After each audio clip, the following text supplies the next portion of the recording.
ஆண்கள் பெண்கள் இருபாலருக்கும் வயசு வித்தியாசம் இல்லாம ஏற்படக்கூடிய ஒரு முக்கியமான பிரச்சனை தான் இந்த குறுக்கு வலி. கன்னியாகுமரியில இருந்து அந்த கிளைண்ட் வந்து ட்ரீட்மெண்ட்காக வந்திருந்தாங்க. ஏற்கனவே மூட்டு வலி சம்பந்தப்பட்ட பிரச்சனைக்கு நம்ம ட்ரீட்மெண்ட் எடுத்தனால அதுல முழுமையா குணமடைஞ்சதுனால இந்த பேக் பெயின் சம்பந்தப்பட்ட பிரச்சனைக்காக மறுபடியும் ட்ரீட்மெண்ட்காக வந்திருக்காங்க. அந்த L4 L5ல டிஸ்க் பல்ஜ் இருந்தாலும் அறுவை சிகிச்சை போன்ற காலகட்டங்கள்ல ஆண்களுக்கு எரணியா குடல் இருக்கும், இந்த ஃபைல்ஸ் ஆபரேஷன் இதுக்கெல்லாம் வந்து குறுக்குல வந்து அனஸ்தீசியா கொடுப்பாங்க. பெண்களுக்கு சிசேரியன் போன்ற காலகட்டங்கள்ல அந்த அனஸ்தீசியா மயக்க மருந்து பின்னால முதுகுல கொடுப்பாங்க.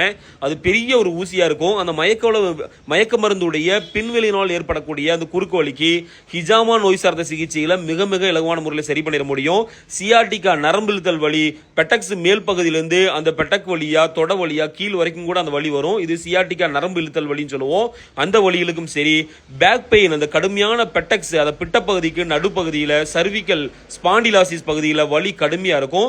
ஒரு நாளைக்கு 5 நபர்களுக்கு மட்டுமே சிகிச்சை அளிக்கப்படுகிறது. முன்பதிவு அவசியம். ஹிஜாமா நோய் சார்ந்த மருத்துவ சிகிச்சை.